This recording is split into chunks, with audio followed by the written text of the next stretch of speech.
आम स्वागत जनइबू एवं सी आसिक नाइट हल्ट करेंगे रात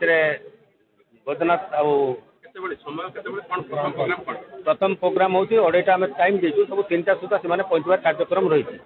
से कार्यक्रम सरला नाइट हल्ट कर नेक्स्ट डे सका जोटा बाहर जोटा मुझे आसिक राउरकेला पब्लिक एड्रेस करेंगे पानपोस्ट छक तापर आम से बाहर राजगांगपुर पुणी संबर्धना दिज्व पब्लिक एड्रेस करेंगे सेठू आमर जी पुणी बड़गाँ कुतरा कुतरा पर बड़गाँ बड़गाँ पर फिर सुंदरगढ़ राजगांगपुर पब्लिक एड्रेस कर कार्यक्रम रही बड़गाँ है सुंदरगढ़ गोटे पदयात्रा होकर से पब्लिक एड्रेस करेंगे फिर झारसुगुड़ा जाकर नाइट हल्ट कार्यक्रम यहाँ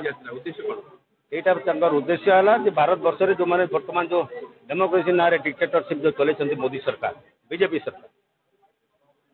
जोटा एग्जाम्पल मुझे दूसरी बर्तमान ये सारा भारत वर्ष से न्याय मांगवा पदयात्रा ये जो भारत जोड़ो न्याय यात्रा कार्यक्रम चली यही राजनीतिक न्याय ये अर्थनैतिक न्याय ये सोशल न्याय तो ये जनसाधारण समस्ते एक रुहतु खुशी रुहतु न्याय पाऊँ अन्य जोटा चलती से बंद कर राहुल गांधी मूल उद्देश्य झारसुगुड़ा बाहर नेक्स्ट डे से जी छत्तीसगढ़ निश्चित भाव में तार प्रभाव पड़ो सारा ओडिशा तार प्रभाव पड़ो राहुल गांधी पश्चिम ओडिशा रे पूरा पड़ो 100% और सारा ओडिशा रे 101% पड़ो।